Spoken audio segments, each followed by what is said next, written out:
Sarah Parker Ada here with Diane Lang, one of the authors of the Fat Boy Chronicles.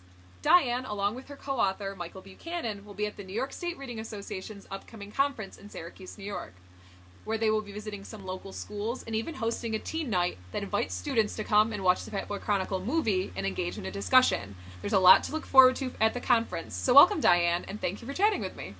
Oh, well, thank you for having me. I really look forward to coming to Syracuse and meeting the students and you in person.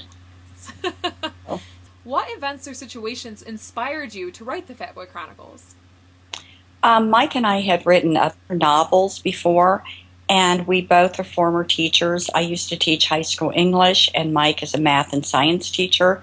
We were at a book signing with our first book about a high school teacher who struggled to bring meaning to students' lives. And the book took place in high school, so at the reading conference or book signing, there were a lot of kids there. And this one young man who was about 15 came up to us and he said, "Since you're teachers, I'd like to talk to you." And we said, "Okay, what about?" And he said, "I really wish you'd write my story." And the boy's name is Doug Henning, and this was about 5 years ago. And he said that when he was in junior high, he was picked on and bullied to the point of torture, to the point where he didn't want to live anymore. And he was overweight, very, very much overweight. And when he would go out for soccer and other events, people would make fun of him when he took his shirt off and that sort of thing. Mm-hmm. Not only did all the kids in junior high make fun of him, but people on the streets who didn't even know him made fun of him. Oh, kids at his high school in Ohio made fun of him, not because of his weight only, but he was a straight-A student. He preferred his jazz band to sports, and it got so bad that he said he didn't want to live anymore. And his mother found him one day, very despondent, and she took him to the doctor. And the doctor said, if you don't lose weight soon, not only will you continue to be picked on by society, but you're going to develop all sorts of other problems like diabetes and heart problems. And Doug decided that he didn't want to live like that anymore. So he ended up going to Weight Watchers, working out. Both of his parents were very overweight, so he talked them into helping him out. And he had a very strong support system, mainly his church and his parents and his sister. And he ended up, in the course of a year and a half, losing a lot of weight. When Mike and I met him at the book signing, he was very thin. He was in very good shape. But he said people changed towards him because of his appearance. He was still the same Doug inside. And he really wanted kids to know how people like him felt when he was picked on. Mm-hmm. Because he felt that a lot of the kids bullied him not because they disliked him or they had something out for him. It was just fun. But he said the pain is still there and will always be there. So we were so moved by his story that we decided to write it. And it took us several years because Mike and I haven't been teenagers for a long time. And to get into his voice, we had to spend a lot of time with Doug. We also spent a lot of time with teenagers in focus groups in Ohio, Georgia, and Virginia. And we talked to kids about what is it like in school? What do the teachers see what's going on? How empathetic are the teachers and the counselors? And while they felt many closed their eyes to some of the bullying going on. So we attempted to write a book through the eyes of Jimmy Winterpock, who is the main character in the story, and have kids read the book and go, "Oh yeah, that really does happen." And we wanted this to open up a discussion with parents and teachers and counselors and other adults who might not be aware of all the things that go on in the classroom. Mm-hmm. And it's kind of funny because sometimes there is a disconnect between the kids who read it and they will say, "This is exactly what goes on in my life, or this is exactly what goes on in school, and this is what teachers do see and what they don't see. But then a lot of adults are very surprised by it. And if a teacher or a parent will read this, we've had some of them say, well, this doesn't happen in our school. But the kids will say, yes, it does. So this creates awareness and communication among parents and teachers and students. Yeah, you just basically answered the second question, how have teens responded to the book. So yeah, you found that a lot of teenagers saying, yeah, this is really true. And you did your research, obviously, with the focus groups and having, I know I have the book right here. I read it. But I read one of the acknowledgments talks about you had students actually like screen it to make sure that, the language was true to actual teens and that kind of thing. So, yeah. Right. Yeah, we did have to work on the language a bit, but it was fun. And we learned a lot through writing the book. And the issue is not just about a kid who's picked on because he's overweight. There are kids who are picked on because their parents drink too much or they don't fit in for many other reasons. And my teaching career, and I think Mike would say the same thing, we had students who had problems with drugs. Their parents had problems with drugs.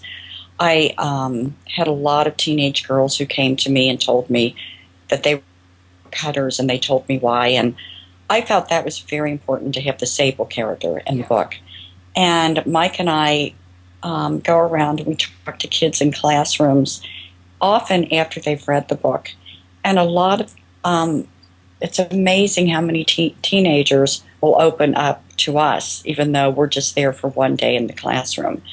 And we've had girls admit that they were cutting, and they've gone to a counselor. And someone asked me at one time, what do overweight kids think when they're sitting in a classroom discussing a book about an overweight kid who's picked on? Do they feel self-conscious, or do they try to hide? And interestingly enough, we have found that the opposite is true, because a kid who is picked on for many, many reasons, and a child who's picked on because of how he or she looks, they know that they're picked on for that reason. And a lot of these kids will say, yeah, this is how I feel. I am so glad you're reading this book, because now you know how it feels inside my head and my mind and my heart. And a lot of kids who have been bullies sometimes don't realize how much they're hurting someone, and there has been some change. But I really think change comes about not just if a child reads it in the classroom and talks about the book and then puts it down. The talk should continue throughout the school year in his or her life. We're going to be watching the movie at Teen Night. Yeah. The Teen Night is Monday, October 29th. We're inviting local teens to come watch the movie. And I just wondered, how was that process, and how do you feel that the movie is true to the book? And I actually know Michael is in the movie, is that correct? Yes, he plays one of the teachers. A mean math teacher or a mean science teacher, right? He plays the mean science teacher. And he's teacher. Very good, by the way. Yeah. I told him he had to get another career. He could have an acting career as well as a writing career. It was interesting. Mike and I both wrote the screenplay, and it took us a while to adapt the novel to a screenplay. It was very much a learning experience for us. It was hard. And then after we wrote the screenplay, then the director took over, and we were not allowed to really give any input. And a lot of our lines were cut.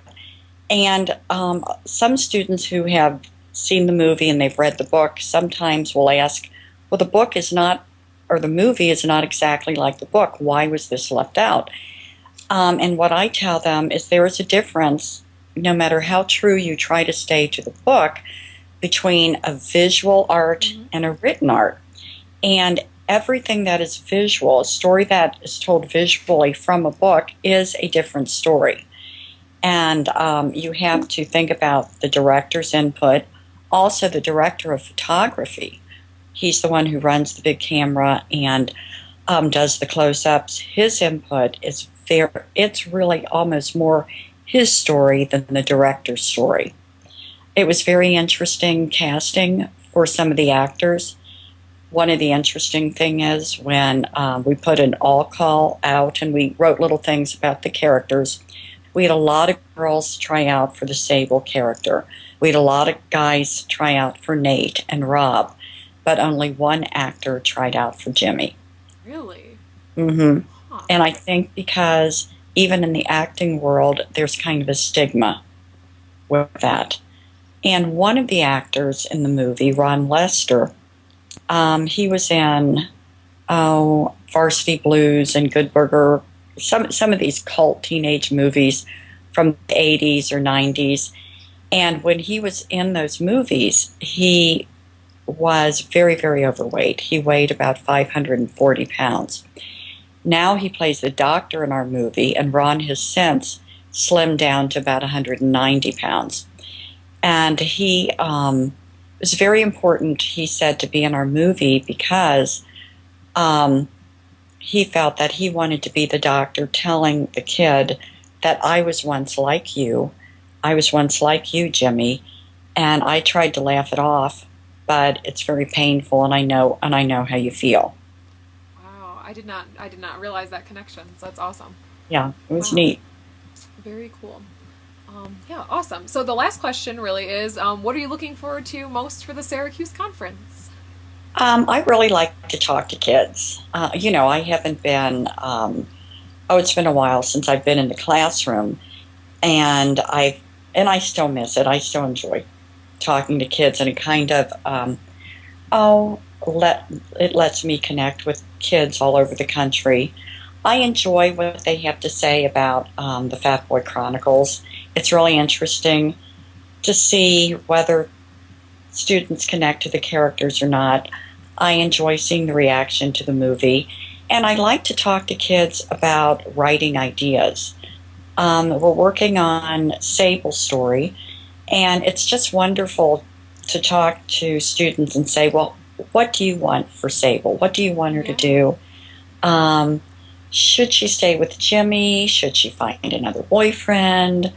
Do you have any questions about her brother? And I don't know, I love talking to kids, students, their parents. It keeps me young, or helps keep me young, I think. Thank you so much for talking to me today, and I really look forward to seeing you at the conference. Yeah, I look forward to coming. I've never been to Syracuse, so it'll be kind of cool. Awesome. Okay. All right, thank Thank you. you.